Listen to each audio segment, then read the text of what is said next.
a song for my land. I want everybody, get up out your seats. Put your hands in the air like this. Help me sing. Rose up early this morning to the sounds of crying. Another mother shedding her tears. Oh, yeah. Why all the pain and suffering? Why all the senseless killing? Could it be that nobody cares? So no. So many sons lost in the slaughter, blood running in the streets like water. A gun in hand knows no friend. No. Warmongers selling death in my land, getting rich off the souls of the children.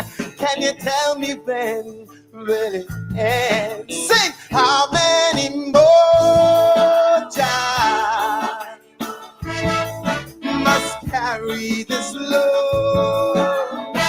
Oh, child, how many more child before we trot down Zion Road? How many more? Sing wayo, wayo, wayo.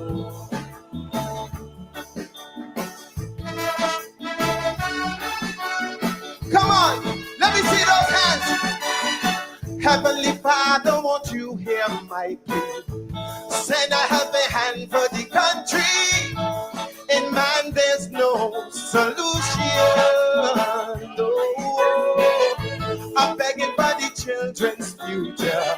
Oh, yeah, drugs got them by the collar. How can we stop this mind pollution? Too many starving and too many hungry. Too many homeless souls in the city. It seems like there's no.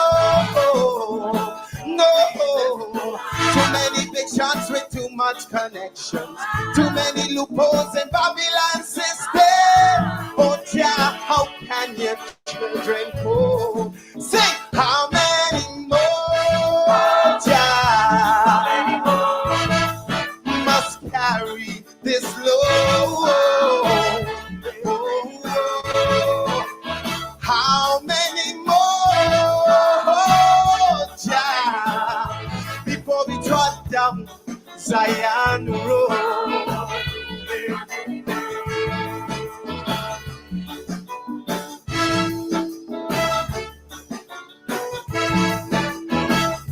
What you,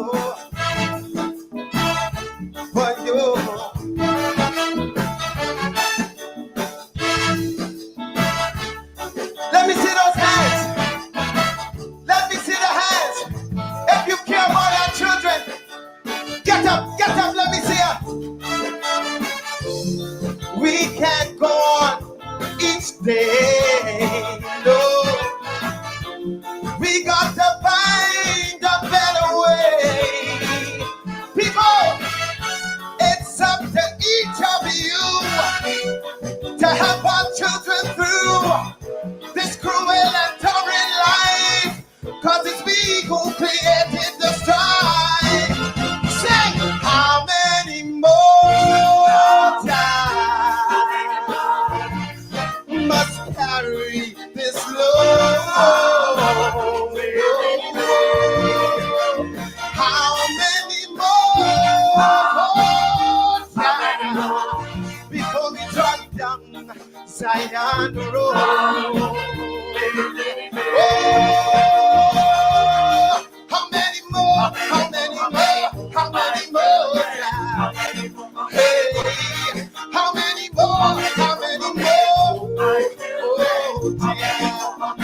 Won't you hear my plea? I'm down on bended knees. Oh, yeah. How many more? How many more? I said I rose up early this morning to the sounds of crying. Another the mother shedding her tears. Oh, yeah. How many more? How many more? How many more? How many more? How many more? Thank you. How many more? Are you looking for the most affordable way to add electric cooling and heating to your older home? If that's the case, then you're This next song I'm about to do is a song I wrote in 1989. And it also speaks about alienation. I hope this song would have gone away, but it seems to just be coming back and coming back again. It's a song I call 1990. So from the ghettos of Trinidad to the ghettos of LA, same story.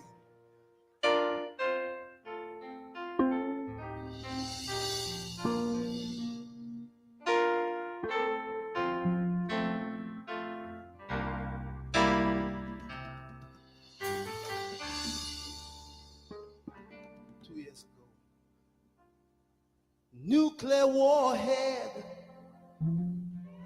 do I see it torn down? And there's an army in retreat. I see the old colonials of Europe now become united. And that word, perestroika, it fills the streets. I see the eagle sitting on the shoulder of the bear. Or maybe it's the other way around. Is this the calm before the hellfire? Or is our tomorrow really heaven bound?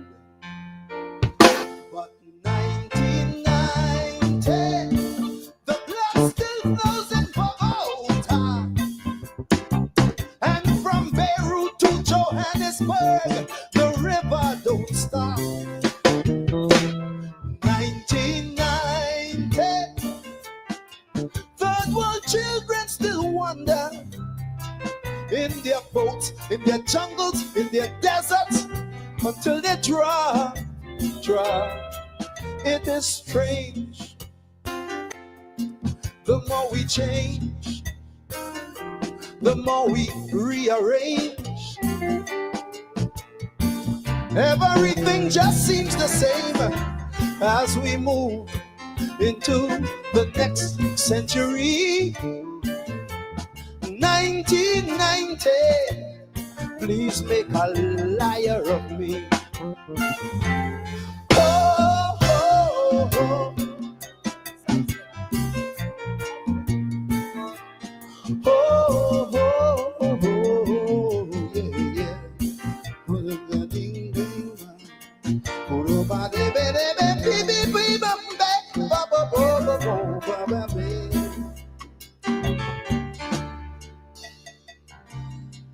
There is a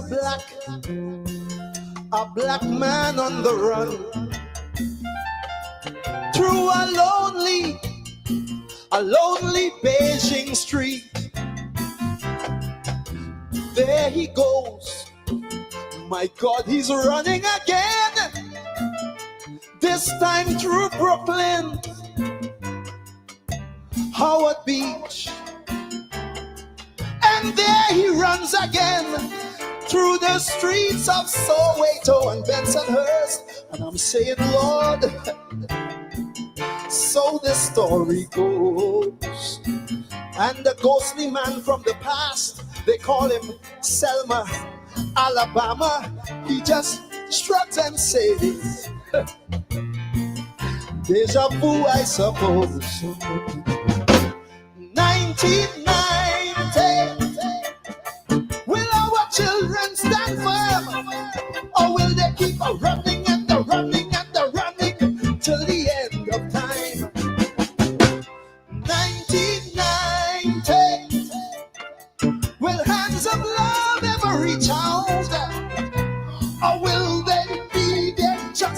strengthen the crime. It is strange. The more we change, the more we rearrange. Everything just seems the same as we move into the next century. 1990, please make a liar of me. Oh, oh, oh. Oh, oh, oh.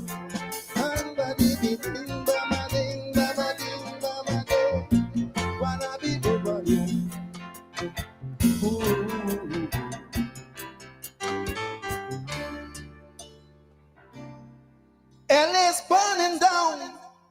It reminds me of Harlem and what's in the 60s. Same problem, same country, and king is still the name. People shouting power, power to we the people, and equal rights and justice is still the game. I remember over 25 years ago, America stood up and said, this won't happen no more. Now you tell me, what have we become? Will the beast always defeat the beauty? Is this land just another house of the rising sun?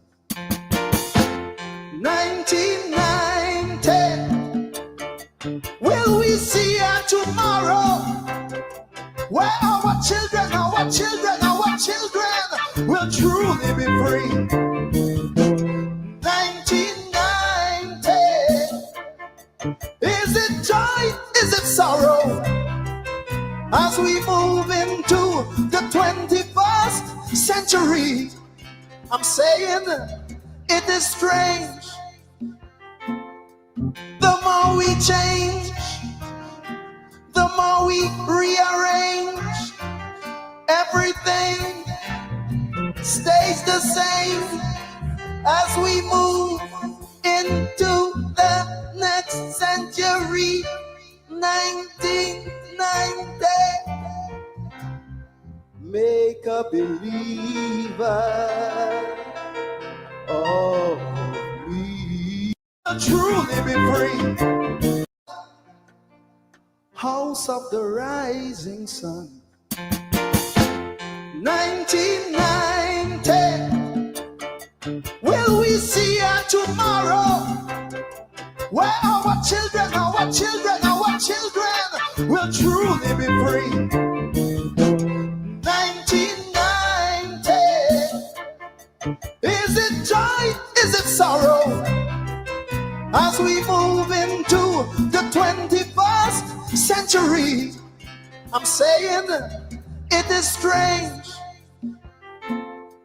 The more we change, the more we rearrange. Everything stays the same as we move into the next century. 1990. Make a believer of me.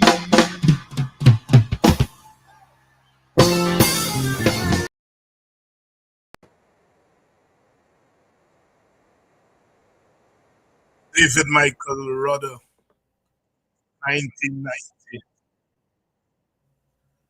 Please make a believer of me.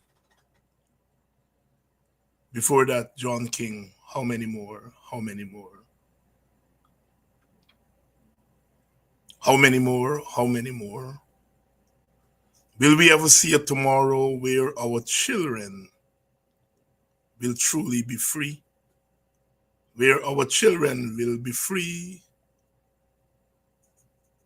to walk the streets of our Guyana?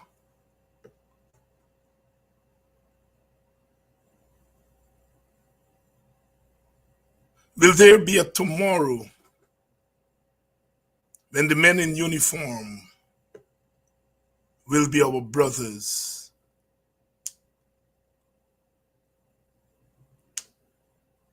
Where the men in uniform will look out for us and protect us? Will our children have to keep running and running and running from bullets?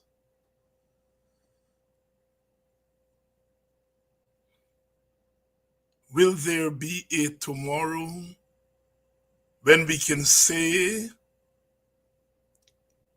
that there are no bullets with the names of our boys marked on them, waiting to be delivered to them? 2 years ago,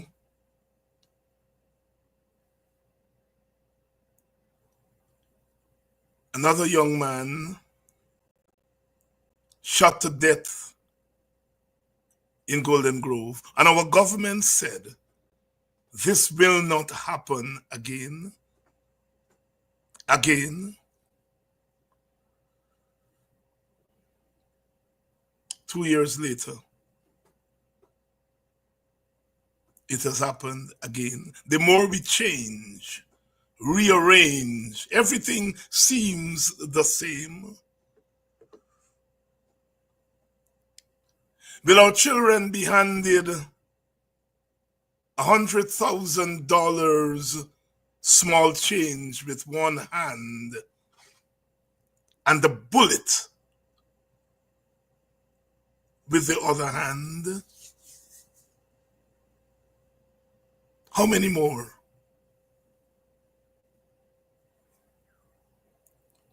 How much longer will they say they love us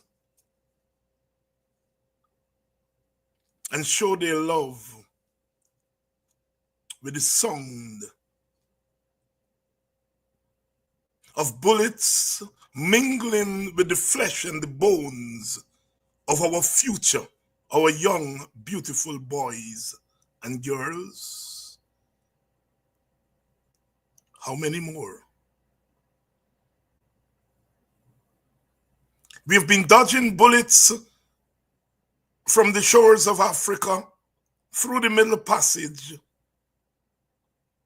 400 years, 400 years.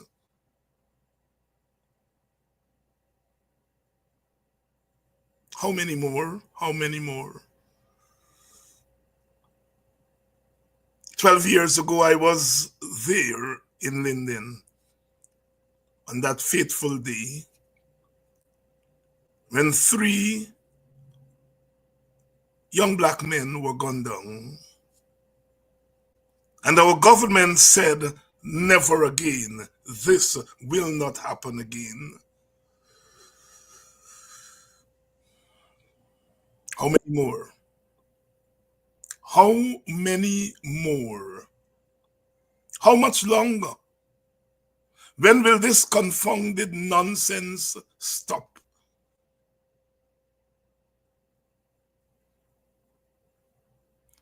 On Monday night, they delivered that lethal bullet that we know so well. Every time we hear the crack of a whip, our blood runs cold. On Monday night, they killed another jewel, snatched away from us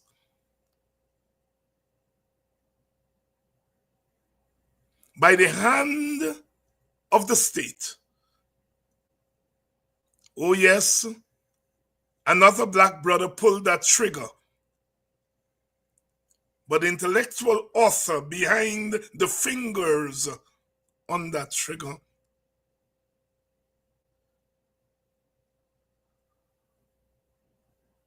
sat in high places. And the next morning, he said, let us not turn this into a political thing.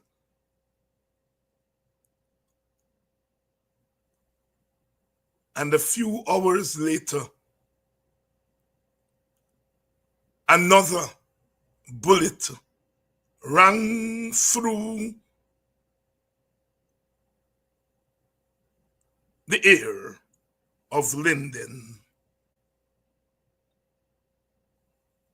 scorching the flesh and the bones of another young, beautiful black man. How long? How much longer?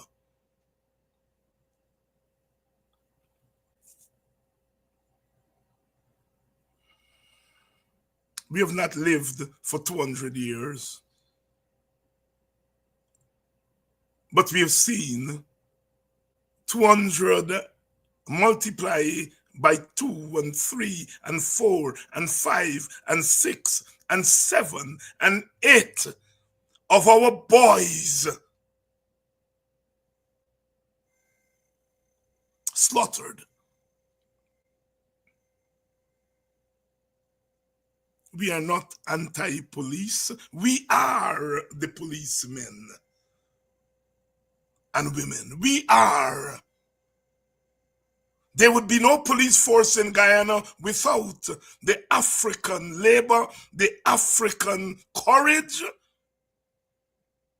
We are not anti-police.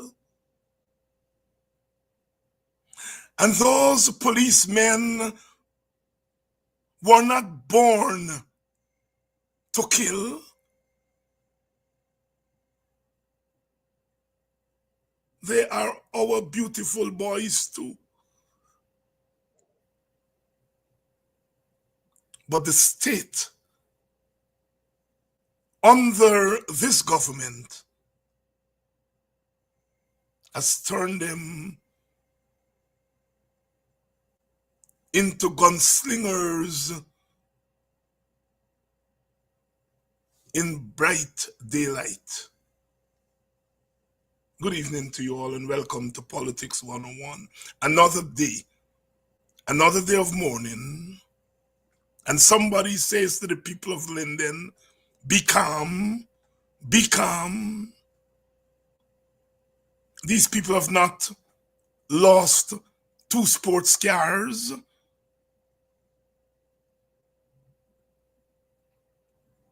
They've lost 2 sons, 2 fathers, 2 uncles, 2 souls, 2 children of God.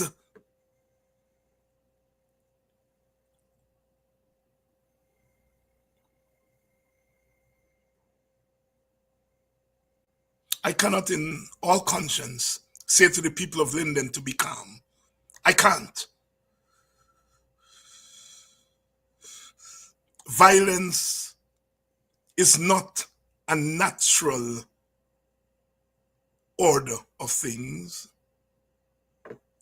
But cowardice is also not a natural order of things. Somewhere in between force, violence, somewhere in between violence and cowardice lies the redemption of the human. How can we deny the people of Linden that space? The state, the government are not protecting them. They have to turn to their own inner self. The political party is not protecting them.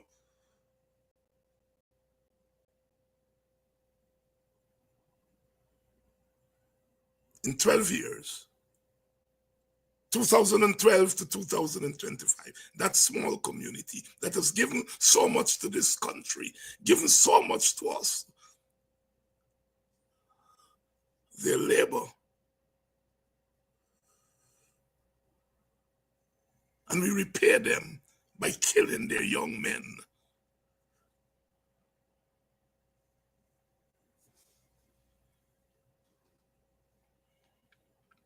My guests tonight are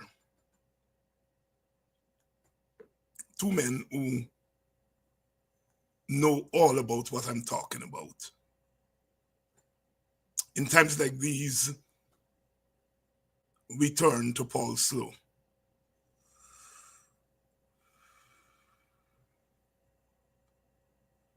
As we must, to help us make sense.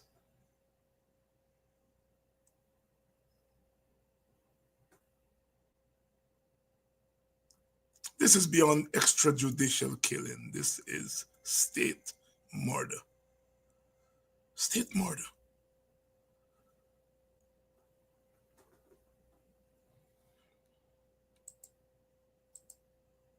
My brothers, good night. Brother Paul, Brother Nigel, good night. Good night. Let me see. Greetings to Yes, you, Dr. Hines. you all have seen me? I'm seeing you Yes, pretty I am clearly. seeing you, but my camera seems to be a bit blurred, so I'm trying to get that sorted out. Okay, all right. So you can clean the lens. Yes. Brother Nigel, while we're waiting on Brother Paul, can you give us a sense of what's happening on the ground in Linden today? We know what happened on Monday night. We saw what happened yesterday. What has been happening there today? Again, greetings to you, Dr. Hines, and of course to my brother, Mrs. Slowe, and all of the viewers. I am currently in Georgetown. I actually left Linden on the weekend. Since when we last spoke, Dr. Hines, I announced that my brother, my only brother, would have passed. So his funeral is on Saturday. So I have to come. I have to be here because I'm the only son left to my parents.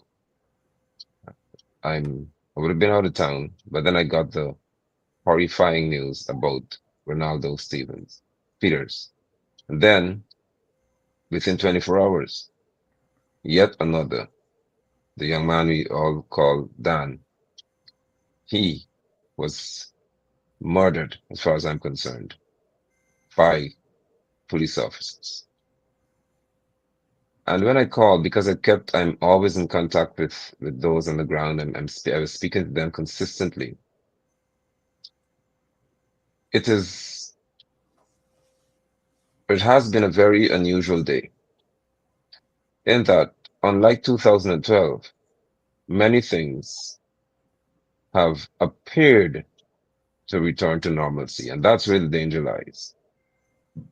Because persons have opted to have debris and other things removed. Many have gone back to trying to be normal again. And it shows how incredibly hard this is for Lindeners, where when some of the worst things are done to us, we still are expected within 24 hours to dust our clothes off and just return to a normal lifestyle.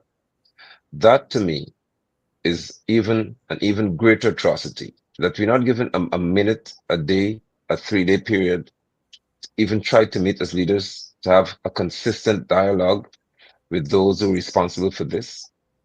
But it's just expected that we return to a normal lifestyle as though nothing happened. And that was the feel within our community. The leaders were out today, others were out today trying to have the roads cleared and to repair some of the surfaces, just so that things can flow again within our town. And that is where we are at the moment. Persons are busy awaiting word. There's hope among many that this will be different from 2012, in that any investigation would be very, very expeditious and that they'll have responses as quickly as possible. I would like to say that I do not have that hope because I know who I'm dealing with.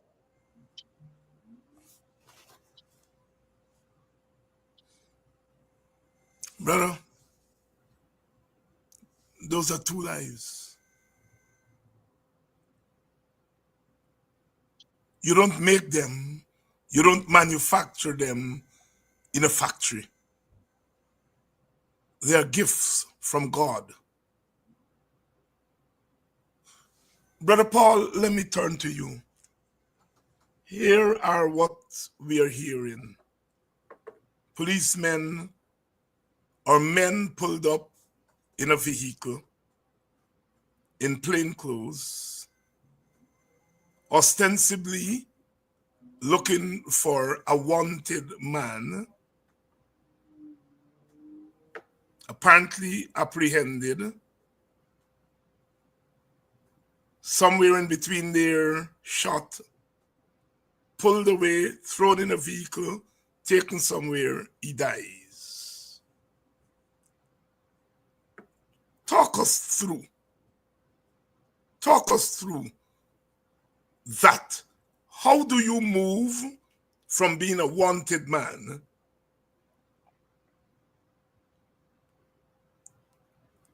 who goes to work every day,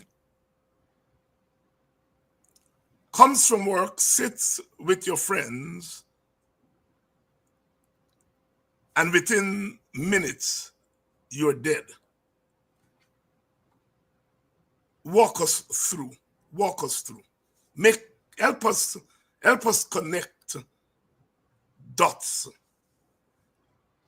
Good night, Dr. Hines. Good night, Apostle London. Good night to all the viewers. Like, it's difficult to rationalize what really transpired. First of all, I take umbrage to this notion that the man was wanted.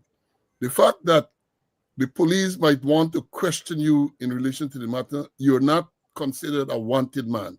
A wanted man is someone who has been fleeing from justice, who has been avoiding, I read today the definition, who have been avoiding the police. This doesn't appear to be so. From the very statement made by the police and the aunt of this young man who was killed, she said that the police called her and asked her, they used a false name, a wrong name was given. She corrected them and said, look, his name is Ronaldo. They said, look, bring him to the station tomorrow.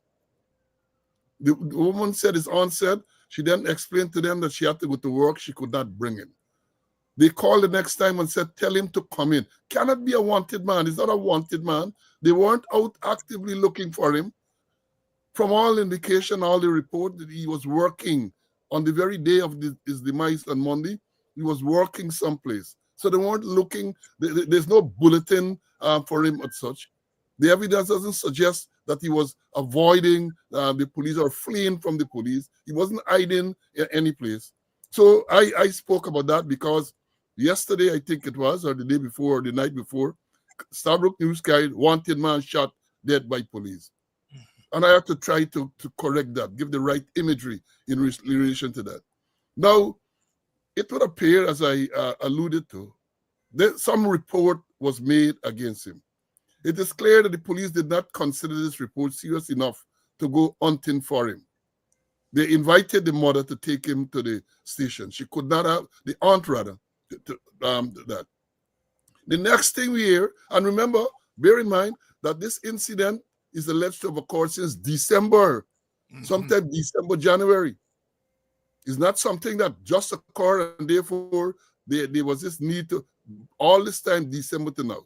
Anyhow, it would appear, and based on the report from the police themselves, what they said, they received report that this young man was at a particular spot, half-mile Wismar or half-mile Linden or wherever it is. I'm not too familiar with the geography. The police issued a release shortly after the incident to say that following this receipt of this information, policemen dressed in uniform, that is what they said, that they were all dressed in uniform. They went to the scene where they saw him. He tried to run away. He was pursued by this Sergeant Kendall, right? He attempted to scale a fence. The sergeant then had a pistol in his right hand, attempted to pull him down off the fence, and the gun went off accidentally. He was shot somewhere in the stomach or that. That is what the police release said. Shortly thereafter, a video, a CCTV, closed-circuit TV footage came out, which showed that the police would give a false narrative as to what transpired. First, the men were not in uniform. None of them was in uniform. And then again, they're saying that there was no fence for this person to scale. And what is very, very upsetting, I looked at it, the time frame from the time you saw the police exited this black vehicle, black private vehicle, and ran behind this young man. Shortly thereafter, in less than a minute, this man is being dragged like an animal and placed in the vehicle and placed in this vehicle. Today again, another video came out showing another angle, another aspect of this thing. This thing is worrying. This is extremely, extremely worrying. And I've said repeatedly that the police corporate communication unit, I refer to them most times as a propaganda unit, should be in its current form, should be disbanded, because they come with all type of lies, and all they do is to reduce or to diminish whatever little credibility is left in the force, because no one believes what they say. This unit is headed by a civilian, Mark Ramatar, and obviously it would appear as though he has carte blanche to do whatever, to write whatever you want. I can't imagine that senior policemen are reviewing these releases before they are sent out. So something is definitely wrong. But based on what we saw, the man to say that the gun went off. Now, in my earlier days and even now, I had a reputation of being a competent firearm instructor. I trained people to use firearm. And therefore, I cannot understand if this man had a pistol. How is it that this pistol is going to go off accidentally? I cannot understand that. And as we say, and you have forgive me, listeners, we are saying that the only time you have an accidental discharge is when men are sleeping in the night. They have accidental discharge. That's the only time. You have to apply a considerable amount of pressure on a trigger of any firearm to get it discharged. So what is happening here? I can't understand. I can't explain. But what I see is a clear act of homicide. And I use it in broad term. Not necessarily murder, not necessarily manslaughter. I'm saying homicide. The killing of a human being by another human being. They have said investigations and all of that. I guess we're going to deal with that a little later. Pastor Apostle London, you live in that community. I don't know if you know this young man personally, but you live in the community. Brother Slowe has given us there the expert analysis of what likely happened, what obviously did not happen, what could not happen. Right. All right? Now, talk to us from a community standpoint. We are hearing things that this sergeant is known to the community. He has a reputation in the community. We are hearing that the young man who was killed did not have a terrible reputation. He was not a criminal. He wasn't any of those things. Talk to us. Give us the community perspective on what could have happened, what happened there. Thank you, Dr. Hines. The young man is a face with whom I'm familiar, but not one with whom I would have spoken to probably quite often, if at all. But I know his face pretty well. The police officer, the sergeant, is one who I also know. And based on what is being said to me, as I said, I'm speaking to people just about throughout the day about these matters. He was there in 2012. And that became very interesting to me. He was one of those who participated in the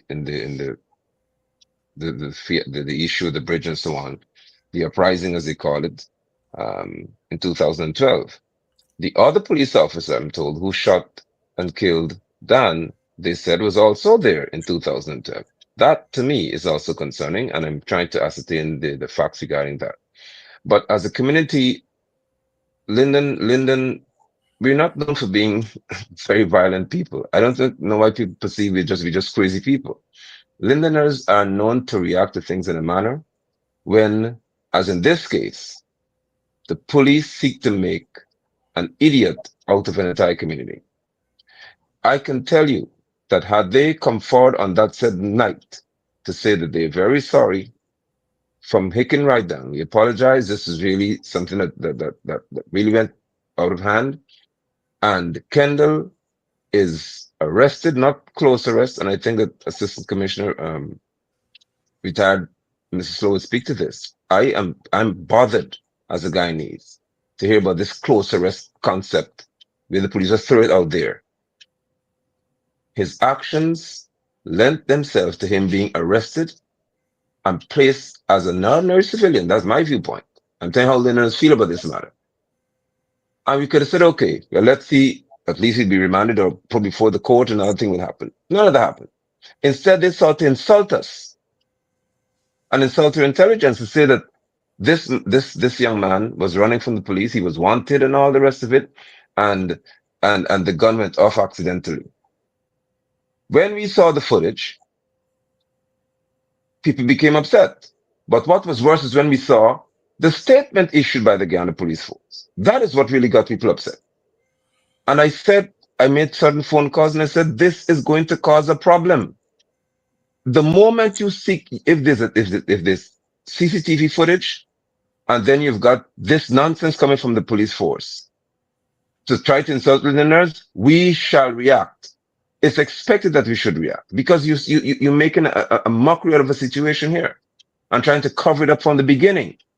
And just as I said, within a few hours in the next day, action started because I am saying, and I will say this without reservation, the Guyana police force have demonstrated to us on many occasions in Linden that it appears as if when it comes to Lindeners, the first line of action is to be aggressive and to harm us. They show up to us with assault rifles, with AK-47s.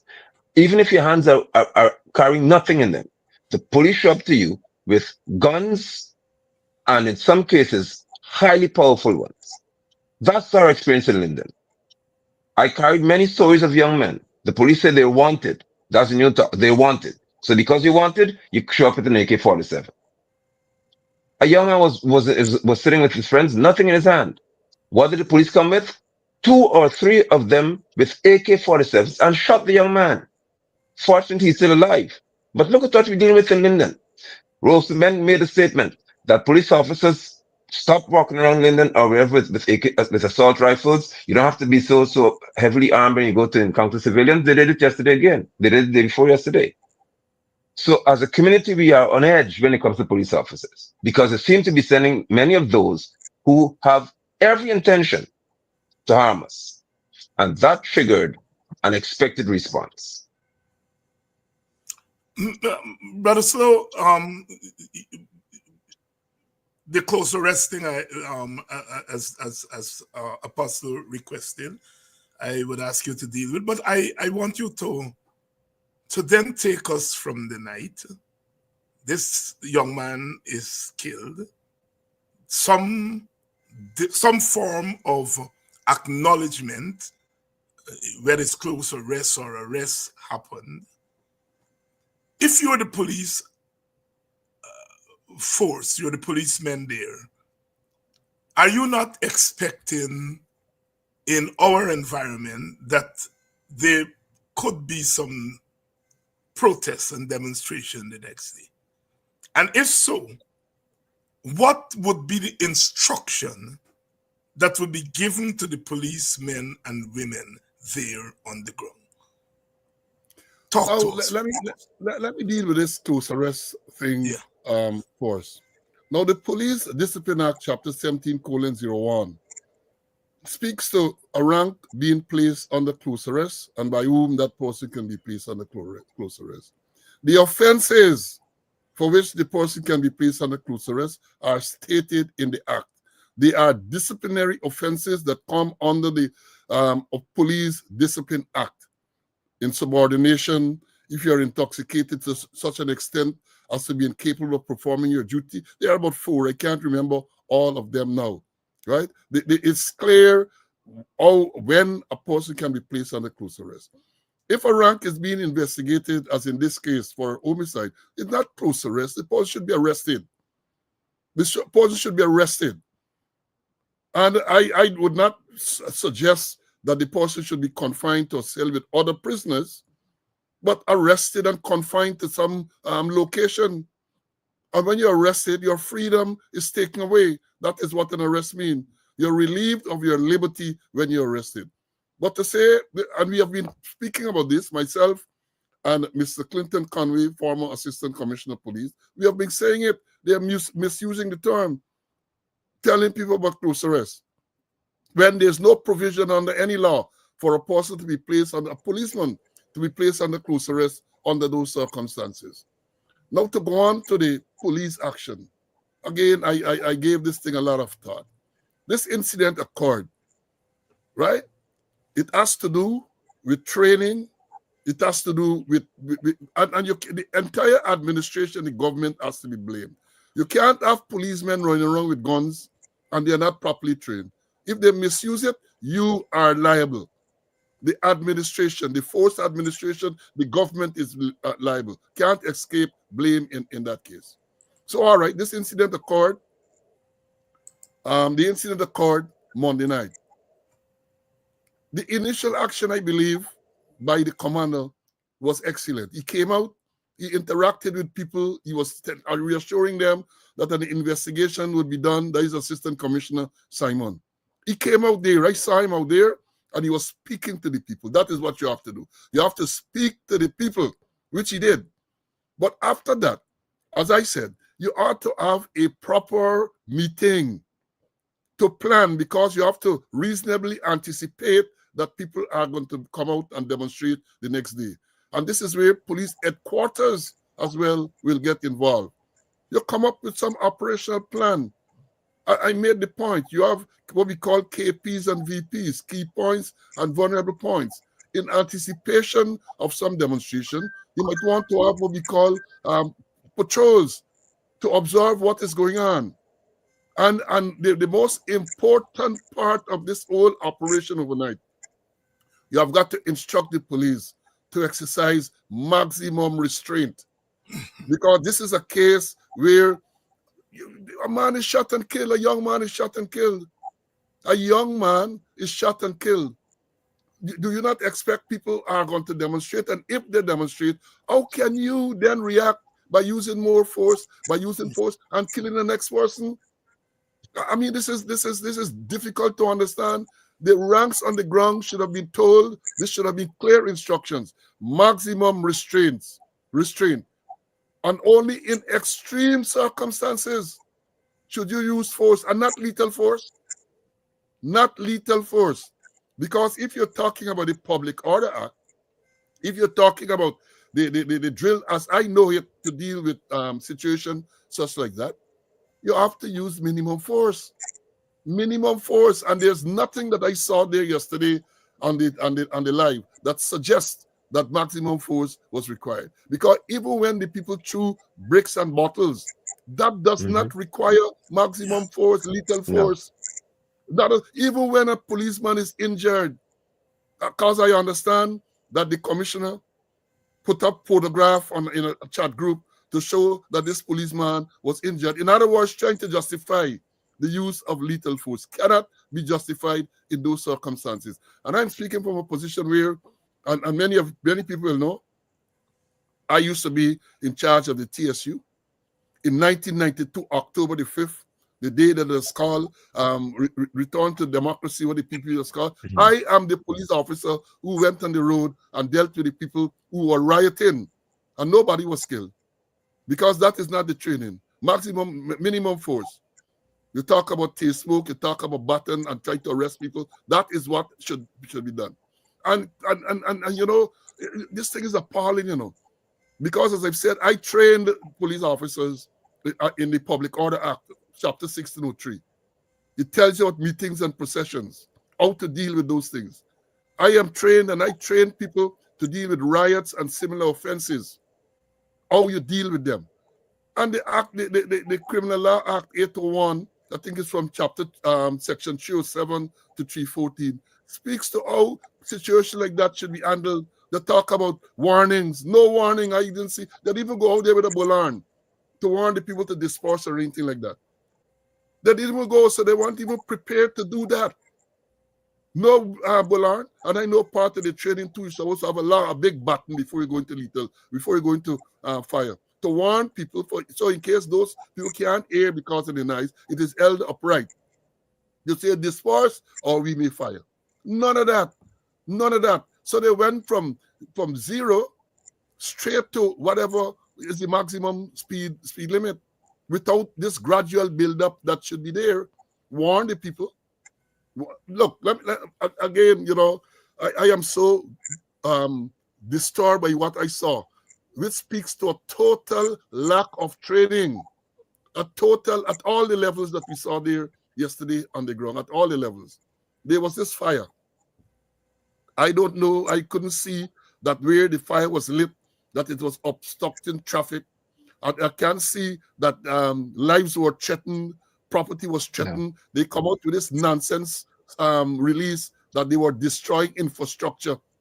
People put fire on the road in those circumstances, and the road is going to be damaged. Is that justification for killing people? That is what they're suggesting. And as Apostle Linden said, these nonsensical statements that they make only aggravate the situation. That is what it does. It aggravates because the fire is there. And out of the blues, the policemen are advancing towards this fire where the people were on the other side of the fire. What was the aim? What was the plan? What was it? There was no fire tender. They hadn't anything to say they were going to put out the fire. In any event, there was no need to advance to say you're putting out the fire. Exercise maximum restraint. Then all of a sudden, and they can't operate in this environment where you have cameras and everybody is a cameraman, right? So all of a sudden shots rang out, and you can hear the reporters, they're shooting, and you look, there's no reason for them to shoot. They are shooting, and I want to know who gave the instructions for them to shoot, because that person is liable too. Who gave instructions? What was the plan when they went out there? Who briefed them? Who briefed them? Who armed them? Because this is not letting tales out of school, but in a situation like that, and let me clarify this, because people say, well, you shouldn't go with guns and all of that. You have to go with guns because you don't know where it will end. Wow. But then you have minimum force doctrine. You have the minimum force doctrine. And it will appear, I showed today some of the cartridge casings, it was appear that they use shotgun. But it would also appear that the shotgun that they use the inappropriate and incorrect loads. Because in a public order situation like that, you go with shotgun and you use what we call board shots. And you have to be trained to fight from a particular distance so no one is seriously injured and killed. But it would appear when I saw the injury that Dan sustained, that's not board shots injuries. There's if it is from a shotgun, it is slugs they use. And you can't do that in a public order situation. The same thing they did in 2012 that killed those 3 people. The same type of ammunition they use. It looked like they go back to, yesterday and they use the same type of ammunition again. Upsetting. And the sad part too is that the commissioner of police was on the ground in 2012. He was the commander when those 3 people were killed. And he now is there as commissioner. Something like this would have been reported to him Monday night. Wait, he can't use his experience from 2012 to caution them how they should operate on this occasion. And somebody said, someone of the social commentators calling for the commander to be removed and demoted and all of that. And I say, if you're going to take that type of action against the commander, what happened to the commissioner? What happened to the Minister of Home Affairs? God, they are ultimately responsible. Yeah. Apostle Linden, I'm a veteran. I used to be on the road during the Burnham days, which people call the bad days. And you went out there, sometimes children. I was a child myself because I was a teenager, 17, 18, 16. You expected the tear gas. I don't think in those days we even expected pellets. But you didn't expect them to shoot into a crowd that was alien to us, and those, we consider those days to be terrible days, and the PPP tell us those were the worst days. You just didn't anticipate that the police would shoot into a crowd, tear gas. Yes. Often we even went out there with wet rag and wet thing and so on, Yeah. But it never entered our mind that the police would shoot into a crowd. My colleague Takuma Ogunse always made that point. The police never shot at him on the Burnham, but the police have shot at him under the PPP. Talk to us here, my brother. You're an educator, among other things. Talk to us here about the psychology behind law and order under this government. Why is Dr. it that Hines. police feel so emboldened, as Brother Slowe says, you go there, that you're going to shoot into a crowd? Dr. Hines. Dr. Hines. Yes. And my brother, Assistant Commissioner, if you listen to a police officer, on average, a young one, if you hear him speak without, even in uniform, just off the record, and you have someone who they call a thug or scrapehead and all these some use of these boys now, if you put the two of them in a room and you hear a conversation, you not know who's the police and who's the gangster or the robber or the murderer. I'm making a very important point. The way many of these young police officers speak and act when they're out of uniform at times, you would swear that they're not policemen. It goes very deeply in reference to the psyche of these young men nowadays who are entering the police force, and I don't even like the term force. And the decorum, the way they conduct themselves, they don't handle themselves as though they are officers to be respected. They behave as if they're people who've been vested with so much power and protection by law that they can do what they want to do to you. And so when you have them interacting with, and I've heard them and seen them in many occasions, it's times when they may have schoolmates and so on and people in the community, and they have a beef, a little issue. And you hear these policemen how they behave, and the only advantage they have is that they know they have a weapon that's given to them, issued to them, a service weapon, maybe that they have to use when they're working. And they also have the protection in reference to the uniform. But they're no different from certain characters. So when these same officers, some of them head to the streets, in their minds, they ought to just do whatever they want to do.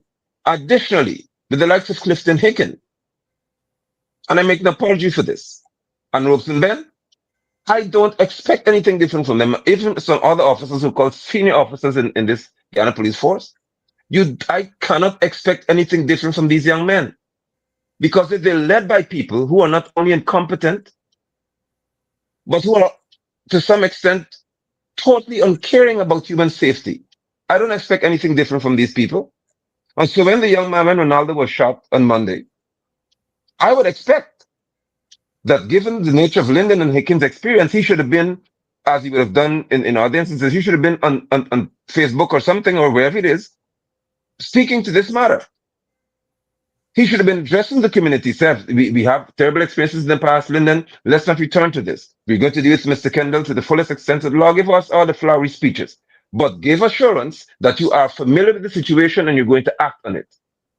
If finally jumps through Facebook broadcast and people say certain things that upset him, but he couldn't broadcast that night about what happened in Linden.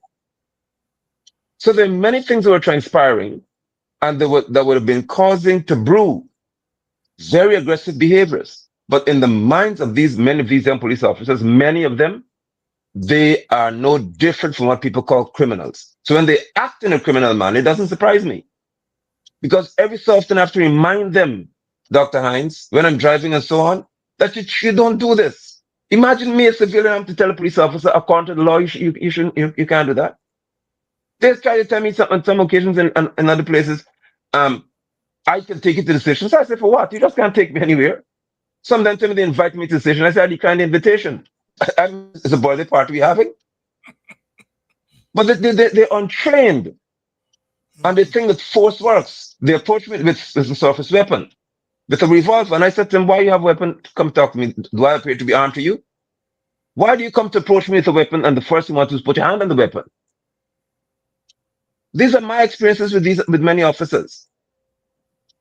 So the issue has a lot to do with the educational level, but more so the general demeanor.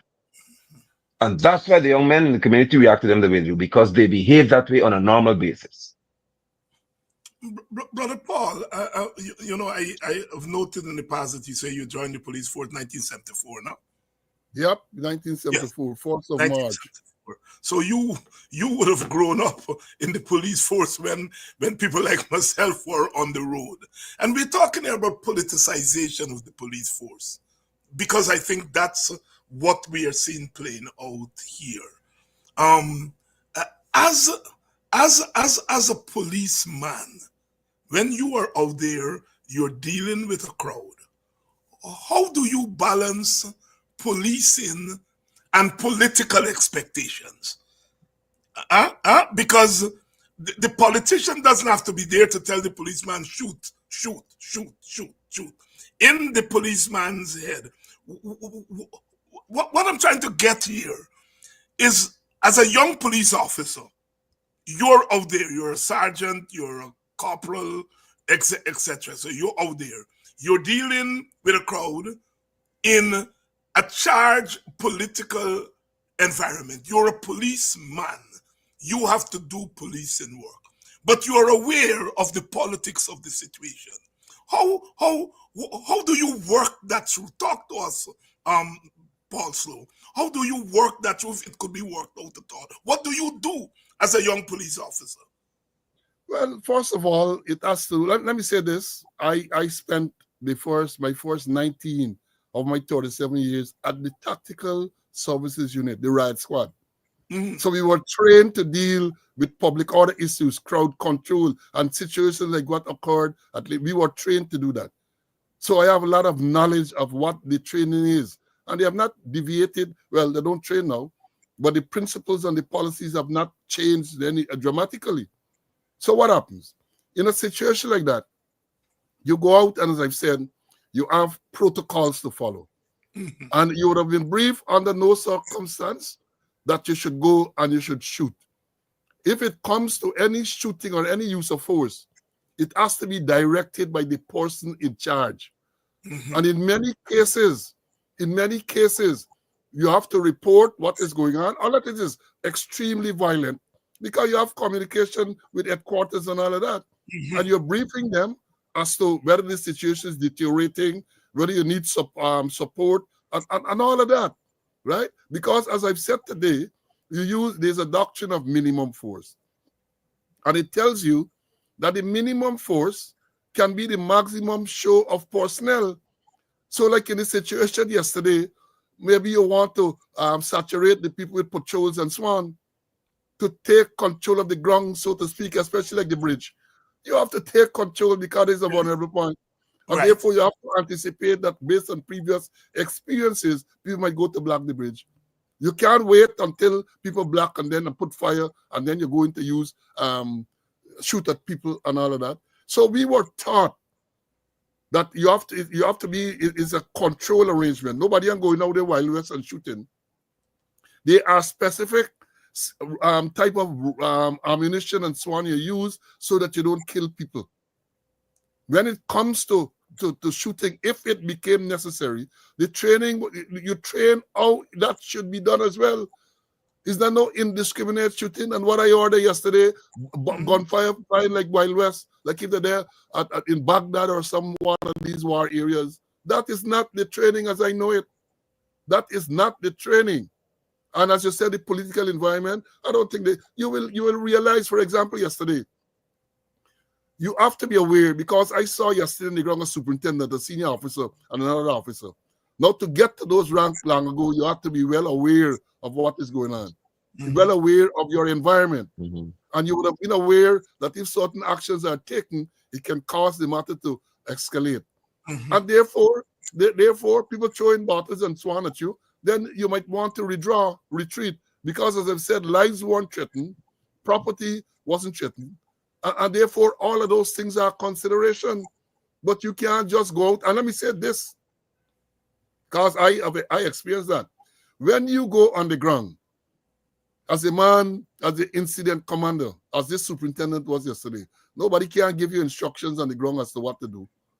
You have got to make the determination what is the correct action to take. You on the ground have to take that. And again, you have to be aware. If you do this, what likely to happen? If you do that, what likely to happen? Yeah, you're going to have a briefing before, and therefore the senior people might tell you certain things. But when you get on the ground, you have got to make the appreciation, and you have got to take the appropriate action. Nobody can call you and tell you, say, well, you must shoot, and then you just shoot. At the end of the day, you have to answer. Because we tell them over and over, I say, there's something called the Nuremberg trial, which occurred after World War II, where it is said, and that is something that they must know, that you cannot be compelled to carry out an unlawful order. So even if it's the president, even if the commissioner gives you an order, and it is unlawful, you are within your right to decline. You don't want to use the word decline advisedly, because in 2003 rather, when I had a run-in with Jagdeo and Gadraj, when Gadraj ordered me, my lawyer, the late great Peter Britton, asked me to write a statement. Well, I wrote a statement, and then I said that when the minister gave me certain instructions, illegal instructions, I refused. And he looked at it, he said, well, just change the word refuse to decline. So I declined. It's semantics, but always come over that. Because, So even when you're there, you decline because it's unlawful. And you can only know that it's unlawful if you know the law. Because if you don't know the law, whatever is told to you, you believe that you have to carry it out, and you end up in trouble. And it is interesting, as I've said, one can expect an investigation to be done. And I have made note of several points. President said RSS is going to conduct this investigation. Yes, go right ahead and speak to the investigation, because that's what authority they have. What authority would the RSS have to conduct an investigation in Guyana? They're talking wild. And I understand on the program today, people are saying they were already here. What authority are they imbued with to conduct an investigation in Guyana? What? The Police Complaints Authority Act, Chapter 17:02, says that if somebody is, well, not only shot and killed, but if a person dies as a result of police action, the Police Complaints Authority by law has to supervise that investigation. That is what the law says. So the president and all them jump out, and they making all type of statements, and people, to pacify people, I guess. But many of those things don't have any legal footing and standing. I made the point today that if they were on top of things, from as early as Monday night, the investigators, whether they're coming from town, wherever they're coming from, as early as Monday night, because there's a golden period where things are fresh in people's mind. They want to know who are the other people there, what transpires, you can get statement from them. The longer you wait, people are going to forget. Then you can't even find those who are there. So one would have expected Monday night, you would have started that investigation by taking statement. One would have expected too, because that scene where that young man was shot is a crime scene. So one would have expected it would have been cordoned. You look for evidence. Right? Because if you had done that, then they would not have perhaps come out with this mendacious statement what people in civilian clothes, people in uniform, because they would have seen that there were CCTV cameras there. You're going to retrieve the footage and to see what takes place. You can't just run with what the sergeant and those men tell you. So you have to take statement. You have to cordon the area. You have to gather evidence, conduct a proper investigation. You have to, well, that's for Monday night. This is Monday night. You have to make sure yesterday, I don't know if they've done that yet, but I'm telling them, I just give them pre-advice. Who are the men on the ground? All of those names should be there. Who are the men? What were they armed with? Each and every person. Who are the ones that fired? Because when they had the Linden matter in 2012, Commissioner then was Bromell. Called me for some guidance and advice. And I told him, I said, look, Make sure you know who are the men on the ground.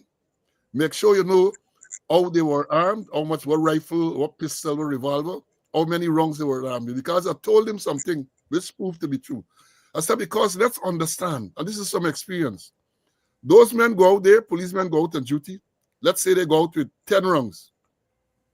They fire 3-4 rounds. People dead. Trust me, when they come back, they're handing in the same amount that they went out with. Let me repeat that. They go out with 10. Let's say they shoot 2, 3. When they return, because somebody dead and they don't want trouble, nobody and shoot. Nobody and shoot. And they're going to hand in the same amount. You don't ask me where they're going to get it from. But that was about to ask you. Don't ask where they're going to get it from. Right? They're going to do that. So you as an investigator, you as a senior police officer, you have to be aware of that. You have to seize all those firearms that were there should be large. Because again, nobody going to admit that they shoot. Mm-hmm. Nobody is going to admit that they shoot when a man died, and you have a section 100. In case you don't know what section 100, that is under the Criminal Offences Act. Section 100 deals with murder. Or as these scrapehead police, as they use the thing, they're going to get a red rum.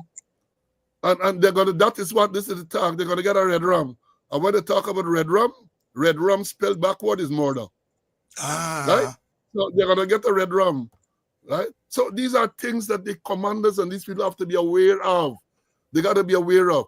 A proper investigation got to start. I can't see any real credible investigation being done now when you never secure the crime scene Monday night. Perhaps you don't even know who are the people there. Some people might come and give you false information and all that. You have to take command immediately, and that falls on the lap of the commissioner of police. You have to, not the minister, because this is an operational matter, even though he believes that he's operational. Commissioner got to get involved, and he got to, who are the people, who's the most senior investigator we have there? No. Identify investigators to travel Monday night, even if you call them out. Go to Linden now and deal with this matter. Right? Go to Linden, find out. And if you get seasoned investigator, they will know exactly what they have to do. Go and get eyewitnesses to what transpired. Eyewitnesses, very important. And from the footage and all, there would have been many eyewitnesses. Many eyewitnesses. So, as I said, it's very upsetting. The very aunt who made statements about police, calling them, all of that, you got to get statement from all these people. The man, they said the man was working on Monday. You got to go and find out if this is true, where he's working, who he was working with, how often has he been coming to work, so that you get a full picture of what transpired. That the police issued a statement that wanted man shot and killed by police, and you run with that. It has to be a thorough investigation. Let me say this before I close this aspect. I am not confident that even though the RSS and the police can do an investigation which is credible and which satisfies people. I'm not confident in that. I'm not going to say this now, because like other cases, I think they're going to react to public sentiment, and they might very well try to pacify and file charge, and it can't stand up any place. Right? Just to say that, well, we charge, and that is what is going on. That is what is going on. We charge. Doctor, yeah. Like the Queen. Permit me, please. Because, yeah. Right. Yeah, go ahead. Sorry, but Mr. Sloan, Dr. Hines. But I want to, right. It's important for me to infuse here very critical information. Because when they said there were men in uniform, there's another video that came out, and that's I'm saying it's so important to this discussion here. Another video surfaced today. And in that video, when they opened the door of the bus, there were 2 other officers, at least 2, who were clad in uniform, but they were in this fully tinted vehicle, very dark tint. They threw Ronaldo on the floor of the bus, and the 2 officers were pinning him down, and he was moving. He was fixing his clothes. He was that conscious. Yeah. He was that conscious. So there were 2. The one who went out, Kendall, he had maybe it's just his black pants on, but he wasn't clad in any shirt. But when he got into the vehicle, when he dumped the young man into the vehicle, he was alive and the young man was moving. They closed the door and sped off. And the next encounter we have with Ronaldo is that he's dead. This is so critical because the other two in the bus and the driver, we don't know who they are. All we hear about is Kendall. But there were at least 4 people on the scene, Kendall and 3 others at least, who are yet to be known. And who they aren't even saying that the others are under close arrest, which is nonsense to me in the first place. They're not mentioning any arrests for the other people, but they were present. A young man, Mr. Slowe, was on the scene sitting with Ronaldo, and he started, and the proprietor, he started saying exactly what transpired. So without there being even an investigation, persons began to speak as we would expect on social media. And the young man was saying exactly what happened. No guns slipped anywhere because guns don't slip and do things on their own like that, as you rightly said. Well, Additionally, Pastor, sorry, go ahead. Go ahead. Sorry. You go ahead. Okay. You go ahead. Continue. Finish Right. the thought. Now, right. So the next morning, and this is the tie into what you're saying as well, Mrs. Lowe. The people started light fires. If you're familiar, I'd make you familiar with Linden, familiar as much as I can. In Wisma, there are 2 roads. They're almost parallel to each other. There's an inner road called the Canvas City Road, and then there's a main road, which is the highway. Winifred Gaskin Road. That's the way they connect to the road to Mabura. The young men lit the fires on the inner road. It was not any main road. So there were many other ways to go about your business. Let's get this clear. They lit a little fire and they started making noise and said, well, the police issue statements and they're disrespecting us, so we come here to protest. That's the young men were saying. The policemen showed up and began to be aggressive on the inner road. In reference to how they were behaving. So people say, you know what? We going out to the main road then. Let's go to the main road and take Jackson somewhere else. They didn't go to the bridge yet. As you rightly said, they didn't go to the bridge. And I believe, I'm saying this, hopefully it's not the case, but I believe that given the knowledge that the PPP has, that Clifton Hicken has, that Robeson Ben has, they knew exactly what would have ended up at the bridge, that it would have ended up there. And they let it happen. That's what I feel at this moment. Because they knew that at some point, if it escalates, Lindeners like to head to the bridge. They did not secure that point. They did not do anything to secure the bridge or prevent anyone from getting there. My question to them is why? My response to myself is it could be that you wanted them to go there. Because we know what happens. Mm-hmm. But this action didn't start at the front road as people tried to make it appear. These boys, when they lit that little fire with some wooden tires, I even said to the policemen, leave them alone. The fire will burn out after a point.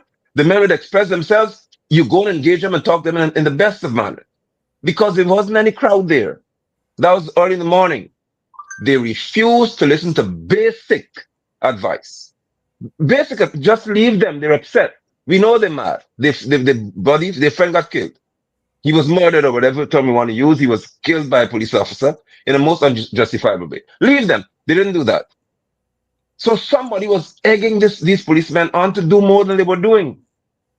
Further to that, Mr. Slowe, young men, I know them. They said, and it's on social media, but I know them. You know what they said? And the people told me, the police in Linden were, because the 2 sets of police you have to talk about, they cannot be joined here. 2 different sets of people. The Lindeners were telling them, listen, man, we just got instructions to shoot to kill. Y'all run, or we try to shoot over your head. But these other fellas here were instructed to shoot and kill y'all. And Dan went down. Live rounds were fired. So police from Linden, who were stationed there, were trying to save Lindeners. Mm-hmm. I say, y'all move. The people want to shoot and kill. They told us it's kill. My question from day before to now is, who told you to shoot and kill? I know it couldn't come from somebody in Linden. So I'm happy, Dr. that Mr. Slowe is here. Yeah. And I don't sound like a madman anymore. Because I ask all of these questions all the time. Who instructed you to do this? Because I used to run for the Guyana Police Force. I was an athlete. So I know exactly from interacting with them how things are supposed to go way from then. You don't have instructions from just an ordinary man shooting kill people in a crowd. Brother Slowe, we have had so many instances of this development in recent times. Boston, Peter Headley, Quindon Bacchus. Given everything that you know about those incidents, are where do we go from here? And I also want you to address what seems to be a constant, which is get the family. The government gets the family, talks to the family behind closed doors. Talk us through those two scenarios, given what you know about the cases that I mentioned, especially the Boston and the Quindon Bacchus case. What happens from here, and also address what could they be telling those family members behind closed doors. Well, let me start with the last one first. They're gonna tell them that we're gonna do a thorough investigation. We're gonna offer assistance with the burial and all of that. In this case, they would have told them we bring in independent investigators and that. But I'm saying a critical part of this whole thing, people are suggesting that after this young man was shot, well, of course, we didn't see them trying to render any forced aid or anything like that, right? That he wasn't taken immediately to get medical attention. That is what is being alleged. And therefore, as an investigator, now that a camera, a video footage has surfaced, I am sure that thing might very well have a timestamp on it. When this incident occurred, the hospital ought to have records to show when the person was taken there. Yes. So coming out of that, we will get an appreciation as to how fast or how long they took to take this man to get medical attention. And that is a critical part of this whole thing, because people are saying that when this incident occurred after Kendall accidentally, they claim, shot this man, people are alleging that they drove around and they did not go immediately to get medical attention, because as Apostle London is saying, I saw the other video which surfaced today, and you could see that the man was alive in the vehicle. You saw him moving. I saw that. I looked at it several times, and I saw that. Now, in relation to the others, as I've said, what is going to happen? They're going to tell you this investigation is going to be done. I have a strong suspicion that they already decide who they're going to charge and what they're going to charge for. And then they're going to move with speed. They're going to move with alacrity. Today is Wednesday. So sometime by early next week, you're going to hear somebody get charged and so on. All that is going to be done to pacify the crowd. Whether they did a proper investigation to gather evidence that can sustain the conviction is another issue. That is another issue. The meeting there yesterday, last night by the president, it's a script. The script is there.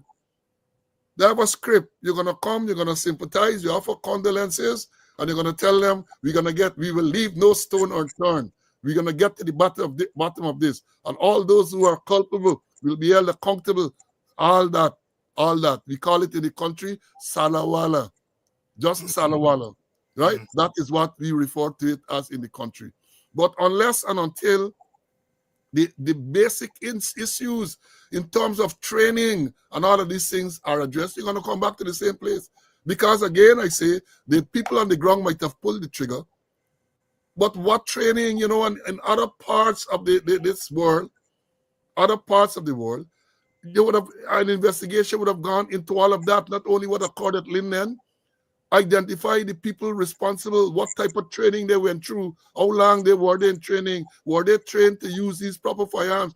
I can tell you that, and Apostle London, as a young firearm instructor, because that's how they said, that's how I cut my teeth in the force. Drills and musketry, teaching people to march, teaching people to shoot, right? You had records. I had to go to court on at least 2 occasions at the magistrate court where policemen shot people, injured them, or killed them. I, as a firearm instructor, had to go to court to give evidence in relation to the type of training that they went through. But them things don't go on now. I tell people, and this is, but as a young sergeant, I was a firearm instructor. The great late J.O.F. Ains was the chancellor. And he had to be issued with a firearm, a revolver, them days, snub-nose revolver. And I was told to take it to him.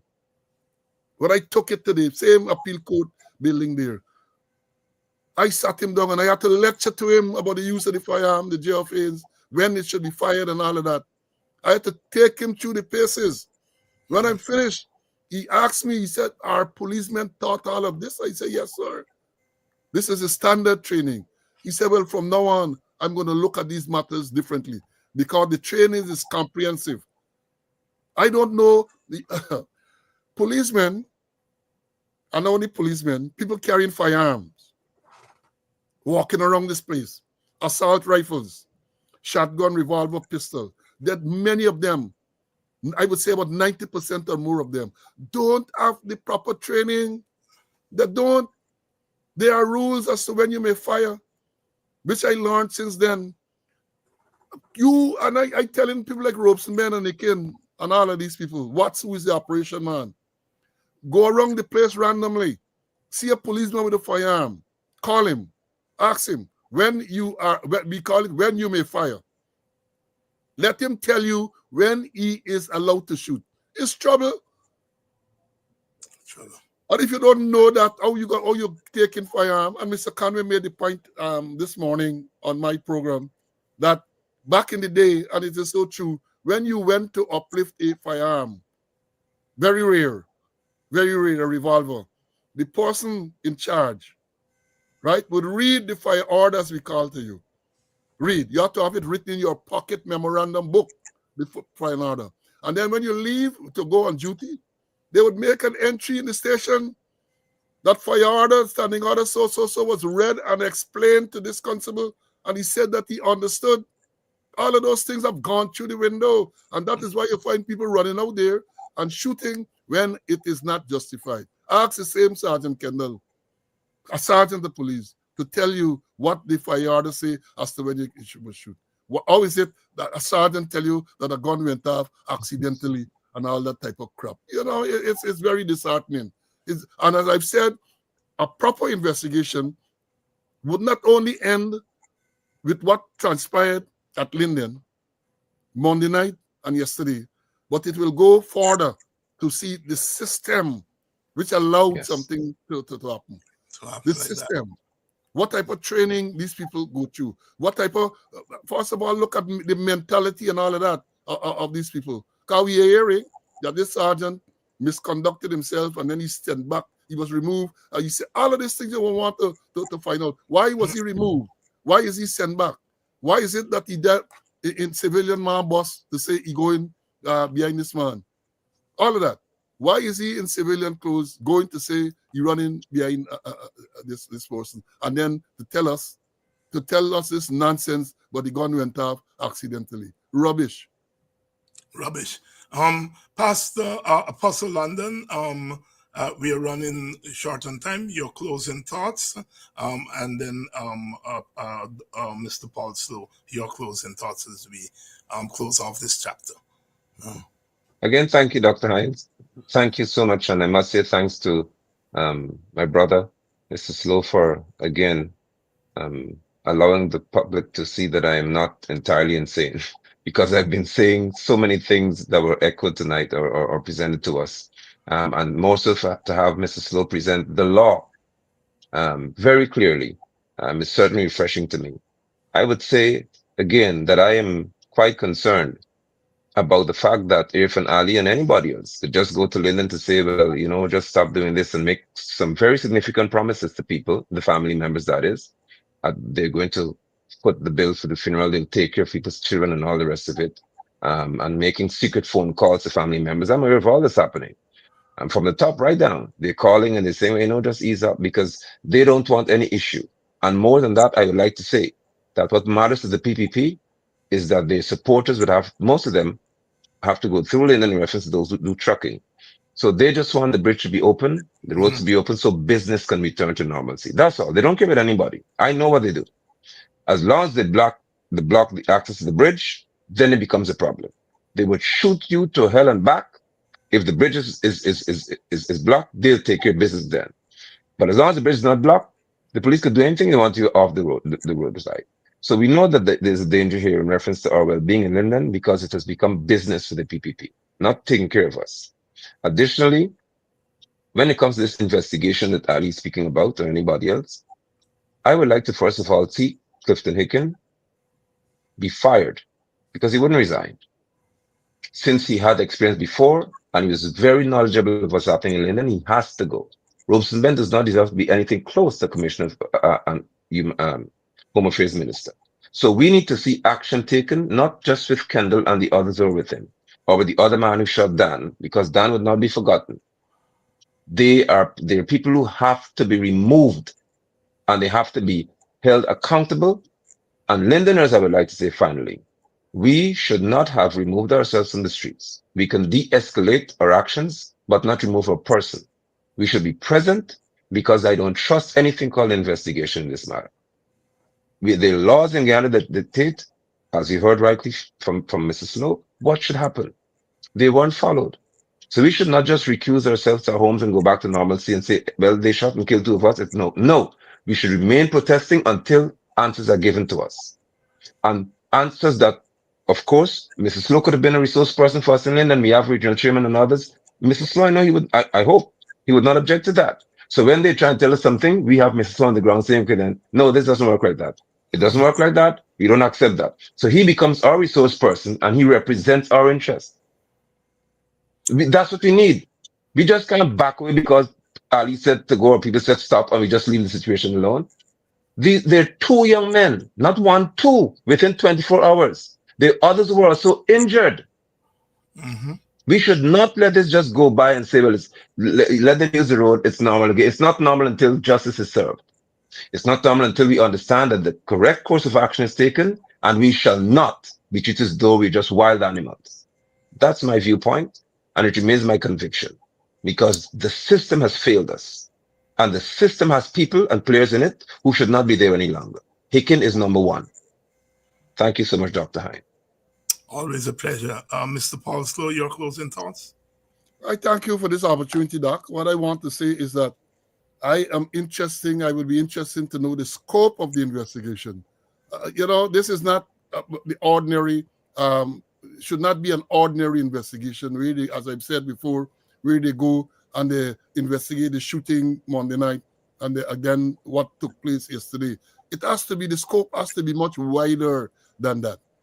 It has to be wider. Or if it's not wider, this is going to happen again. We have had so many incidents. You refer to right at Linden. Can you imagine a mere 12 years ago, 3 persons were killed and what, they have not learned anything? So my fear is that you do a investigation, a perfunctory investigation, and shortly after we get back. Because I keep saying that we're into the silly season where elections are due sometime this year.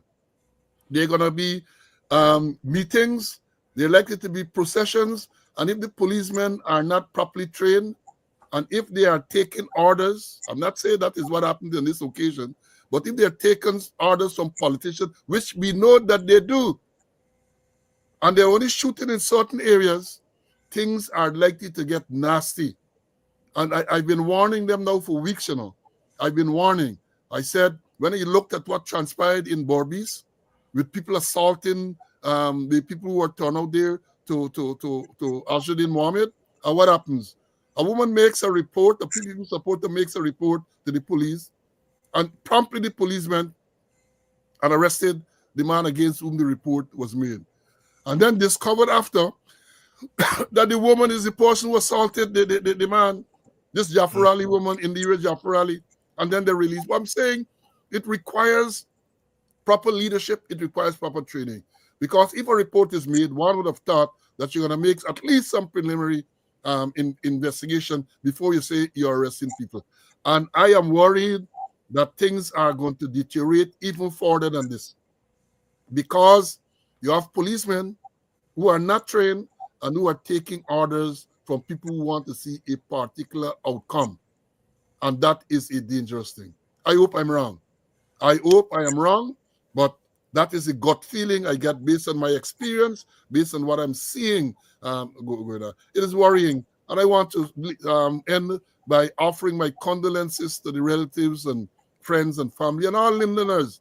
And this is what transpired here Monday night and yesterday morning. And hope that, well, not only the promises, I can't even say that I hope that they are sincere in what they're promising, because they just want to get the people off the road, and by next week, it's business as usual. Again, thanks for the opportunity to be here this evening. Always my pleasure. Thank you very much, Mr. Paul Slowe. I know we call on you whenever we're in these tight situations, and I hate it because we're always talking about somebody's life, the life of some young man who was left a young child, and so forth. Really disturbing. Apostle London, always your perspectives are welcome. Thank you all very much. And to you, the audience, well, what can I say? How many more? How many more? How many more? It's got to stop. And if it's going to stop, we have to stop it. Nobody else is going to stop it. The government is not going to stop it. The political parties are not going to stop it. So we, the people, will have to organize ourselves. We're burying too many of our dead. Too many, too many, too many, too many. Enough has to be enough. Enough has to be enough.